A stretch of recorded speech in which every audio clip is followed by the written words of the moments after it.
ಭಾರತೀಯ ವಾತಾವರಣ ಇಲಾಖೆಯ ಪ್ರಕಾರ ನೈಋತ್ಯ ಮುಂಗಾರು ತೀವ್ರ ಗತಿಯಲ್ಲಿ ಮುಂದುವರಿಯುತ್ತಿದ್ದು, ಜೂನ್ 4ರ ಒಳಗೆ ಕೇರಳ, ತಮಿಳುನಾಡಿನ ಹೆಚ್ಚು ಭಾಗಗಳು ಮತ್ತು ಲಕ್ಷದ್ವೀಪಕ್ಕೆ ವ್ಯಾಪಿಸುವಂತೆ ಪರಿಸ್ಥಿತಿಗಳು ಅನುಕೂಲಕರವಾಗಿ ರೂಪುಗೊಂಡಿವೆ. ಸದ್ಯ ಮುಂಗಾರು ಮಾರುತಗಳು ಉತ್ತರ ಗಡಿ ಅರಬ್ಬಿ ಸಮುದ್ರ ಮತ್ತು ಬಂಗಾಳ ಕೊಲ್ಲಿಯ ಮೇಲೆ ಹಾದು ಹೋಗುತ್ತಿದೆ.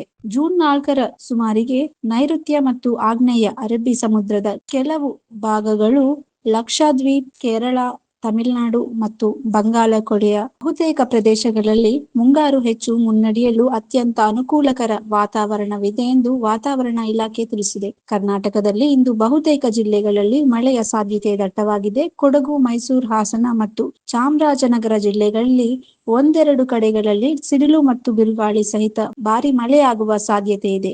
ಬೆಂಗಳೂರು ನಗರ, ಬೆಂಗಳೂರು ಗ್ರಾಮಾಂತರ, ತುಮಕೂರು, ಕೋಲಾರ, ಚಿಕ್ಕಬಳ್ಳಾಪುರ, ರಾಮನಗರ, ಮಂಡ್ಯ, ದಾವಣಗೆರೆ, ಚಿತ್ರದುರ್ಗ, ಶಿವಮೊಗ್ಗ, ಚಿಕ್ಕಮಗಳೂರು, ಬಳ್ಳಾರಿ ಮತ್ತು ವಿಜಯನಗರ ಜಿಲ್ಲೆಗಳ ಹಲವು ಪ್ರದೇಶಗಳಲ್ಲಿ ಗಾಳಿ ಸಹಿತ ಸಾಧಾರಣ ಮಳೆಯಾಗುವ ನಿರೀಕ್ಷೆ ಇದೆ. ಉತ್ತರ ಒಳನಾಡಿನ ಧಾರವಾಡ, ಗದಗ, ಹಾವೇರಿ ಮತ್ತು ಕೊಪ್ಪಳ ಜಿಲ್ಲೆಗಳ ಕೆಲವು ಭಾಗಗಳಲ್ಲಿ ಗಂಟೆಗೆ 40ರಿಂದ 50 ಕಿಲೋಮೀಟರ್ ವೇಗದ ಬಲವಾದ ಗಾಳಿಯೊಂದಿಗೆ ಭಾರಿ ಮಳೆ ಹಾಗೂ ಗುಡುಗು ಸಹಿತ ಜಿಟಿ ಮಳೆಯಾಗುವ ಸಾಧ್ಯತೆ ಇದೆ. ಬೀದರ್, ಕಲಬುರಗಿ, ಯಾದಗಿರಿ, ರಾಯಚೂರು, ವಿಜಯಪುರ, ಬಾಗಲಕೋಟೆ ಮತ್ತು ಬೆಳಗಾವಿ ಜಿಲ್ಲೆಗಳ ಕೆಲವು ಕಡೆಗಳಲ್ಲಿ ಬಿರುಗಾಳಿ ಸಹಿತ ಮಳೆಯಾಗುವ ಸಾಧ್ಯತೆ ಕಂಡುಬಂದಿದೆ. ಕರಾವಳಿ ತೀರದ ದಕ್ಷಿಣ ಕನ್ನಡ ಮತ್ತು ಉಡುಪಿ ಜಿಲ್ಲೆಗಳಲ್ಲಿ ಒಂದೆರಡು ಕಡೆಗಳಲ್ಲಿ ಭಾರಿ ಮಳೆಯ ಎಚ್ಚರಿಕೆ ನೀಡಲಾಗಿದೆ. ಉತ್ತರ ಕನ್ನಡ ಜಿಲ್ಲೆಯ ಬಹುತೇಕ ಭಾಗಗಳಲ್ಲಿ ಸಾಧಾರಣದಿಂದ ಉತ್ತಮ ಮಳೆಯಾಗುವ ಸಾಧ್ಯತೆ ಹೆಚ್ಚಿದೆ. ನೈಋತ್ಯ ಮುಂಗಾರು ಕರ್ನಾಟಕಕ್ಕೆ ಪ್ರವೇಶಿಸುವುದು ಇನ್ನು ಕೆಲವೇ ದಿನಗಳ ಕಾಯಕವಾಗಿದೆ. ರೈತರು ಮತ್ತು ಜನಸಾಮಾನ್ಯರು ಎಚ್ಚರಿಕೆಯಿಂದ ಇರುವಂತೆ